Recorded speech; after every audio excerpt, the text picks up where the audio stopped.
All right, welcome back. We had a small hiccup, but if you're just watching the VODs of this, you didn't have to deal with any of that.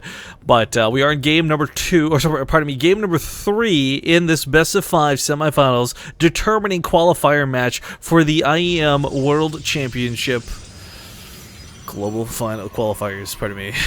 Sorry, it's been a bit of a long run. We do find ourselves though in map number 3. He's down 2 at the moment. Maybe this will be it for him. Maybe he turns it around. It's the blue Protoss Stats. In the bottom position as the red Protoss, it's Jenner's Trap. All right, Trap has... We'll say game number... I would say game number 1 was a little bit more skill-based. Game number 2 is definitely just straight-up build order domination, not even a win. But map number 3, I want to say goes to Trap just because both of the games he won... It snowballed really well in his favor. It very quickly became his game. Yeah.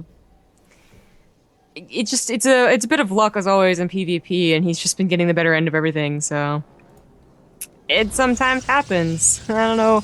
Like, Stats tried to play a pretty safe game. I mean, I guess it wasn't the safest game, that first game, but that second game was just a build order cross, and what are you gonna do about that? I know the suggestion in chat, by the way. So we're already in games, so it doesn't matter anymore. But someone's saying help fill the downtime. We should reenact the StarCraft campaign with finger puppets. That's kind of easy. Oh, yeah, okay. It's basically Zeratul over here saying like, "Oh, the universe is ending," and then Vander's like, "Kerrigan, I love you," but no, I don't. Just kidding. I love you. Kerrigan's like, "What a I don't know swore." what happened. Did you even pay attention? It was a beautiful love story. I have to go. My people need me. Yeah, that was really dumb. That was so dumb. Anywho, oh, I wanted to. Did we ever get to know what happened, like with the vetoes and the map choices? Did we just losers pick for this one? They may have just gone with whatever the last map vetoed was. I'm not sure because okay, for those who don't understand what happened, they did veto down to 3 maps, and they expected to play these 3 maps. So this might just be what was game 3 had this been tied 1-1. But I don't know what happens beyond this if Stats turns this around. I'm not sure how they pick the maps after this because, again, the premonition, like they set up for this series assuming it was a best of 3, not aware that it was a best of 5, even though the admin explained it was a best of 5 to them before they even played game 1. Yeah. Okay. So that could really. I don't know how much that would mess you up. I mean, Stats is pretty thankful that he's getting another shot, right? But Trap is probably still feeling pretty good. I mean, he's still up 2-0, so hey, I'm not so bad that I won, but hey. I mean, the situation for Stats is he got a second chance at life. Yeah, it's so interesting that to completely change your game plan from best of 3 to best of 5. I don't think it's what changed in the different. game plan. I mean, it would just certainly influence the way you cheese, I guess, maybe. But I was just talking more about map picks and like whether you're willing to play something different on Van Eye or not. But anyways, we have a Phoenix opener from Stats, not an Oracle, but it's also a Phoenix opener from Trap. Trap was the one who got the scouting information. Stats did not. Oh, okay. I was wondering. I thought both of them got in the scout, but yeah, that's a interesting choice. Maybe because Trap got the scout, Stat realized he couldn't go for his own Oracle in case Trap was going for the own Stargate.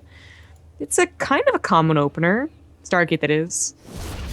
Phoenix versus Phoenix fights can be really silly, and this was exemplified greatly by parting not too long ago in our 2v2 tournament. Yeah. Well, in 2v2 it's amazing, and 1v1 it's stupid. Yeah, but if you recall, it was it like 49 Phoenix versus like 46 Phoenix or something. So it was still stupid in the 2v2.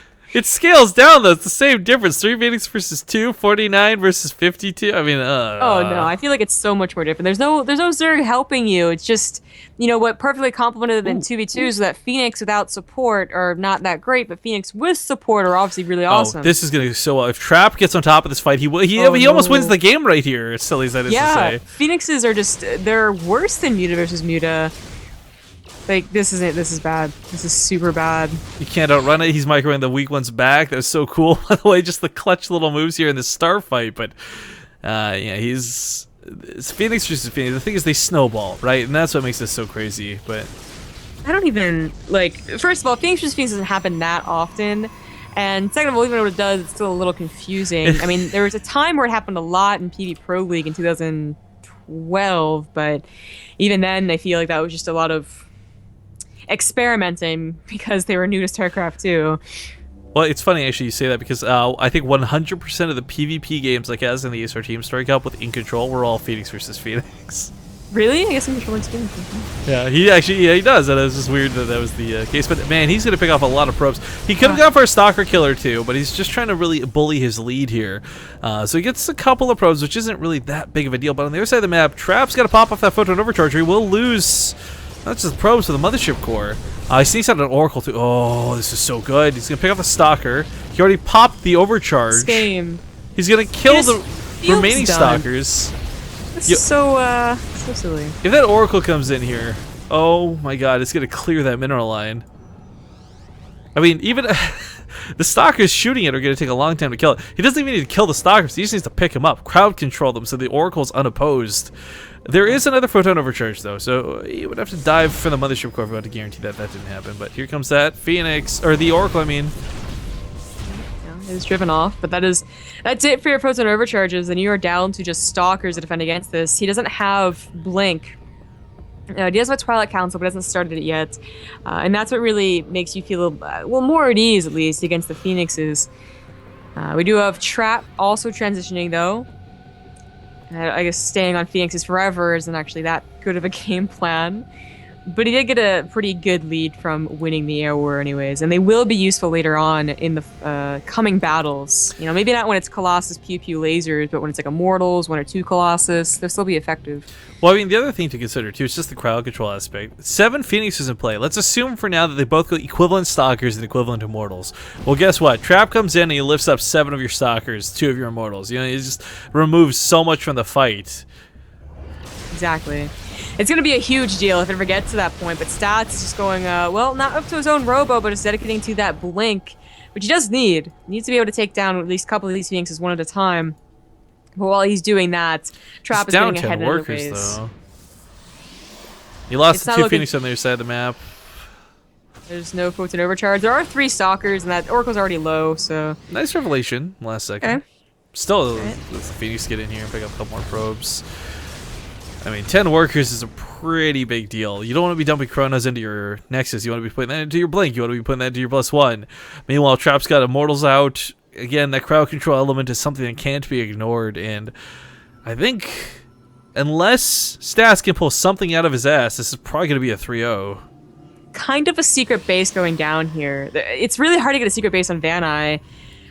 There's, you know, you get to scout every base at some point or another, but I do like his reasoning that the Phoenixes are focusing on the right side, that maybe, just maybe, nothing will come to the left, but that's a big hope. Well, no Photon Overcharges anymore. So nasty. There's a lot of Stalkers. I'll give that much to Stats. He's got a lot of Stalkers. They're going to have Blink. But I don't know. The Immortals are just too much of a counter. The Phoenix are too much of a crowd control. He picks off more of the probes, really just hindering his opponent's economy. Getting a little bit overzealous with some of the Phoenix. Takes a bit of a loss. Yeah. I mean, he's starting to lose them, and that's what, you know, enough Blink Stalkers will do to you. 22 probes have died, though. I mean, that's the difference of these two players right now. Third base for both, but you're down in workers. That's not going to go well. Colossus coming up for Trap. He's already got the Immortal count that he needs. He's not pushing to win right now, but he will in about 5 minutes, and he will, make no mistake, win. I mean, eventually, Stats' third base is also going to be found out, and it is farther away than a typical third. It's going to be harder to defend, besides the fact that you're already down an army supply. It's not so weird that he hasn't checked it because of the way the game is going, but it's just weird because the amount of maneuvering he's been doing on the Phoenix. He's been flying, figure eighting, in and out. Like, just the fact that he hasn't had a chance to go by that base is kind of weird. Yeah. It was the most logical choice to try and get a hidden third base, but it just won't last that long. Eventually, probes will come out and start planning down pylons to attack you. He's going to start wondering if you do have a third base, check the typical third, and then check everywhere else. It's going to get barely any mining, I feel, before it really, well, it's found out. It's going to have like 10 probes on and they're going to die. Well, hey, big shout out to Region 58, just subbed to the channel while this is going on. Thanks for that support, man, and congratulations on becoming a base Tradian. But still up by 10 probes. He's got upgrades. He's got extended thermal lengths. He's going to have charge lots. I mean, God, he finally finds the base. What do you do to defend this? 8 workers on You it. camouflage yourself in so the Zealot doesn't see it? Oh, there we go. So, Stats is going for something interesting. Another, I hope this works deal. Fleet Beacon. But also... This is actually a really intelligent move if he had the economy for it. To use this to catch up, Archons, Tempest, this can actually beat out Colossus. But not in this quantity. Yeah, it's... Trap doesn't really have to do anything with its main army. His Phoenixes have control over the map. They're constantly checking on what stats his army looks like and his tech looks like. We even saw a hallucinated Phoenix go out just in case they don't lose any more Phoenixes. And they did not see the Fleet Beacon, but I feel like soon enough they will.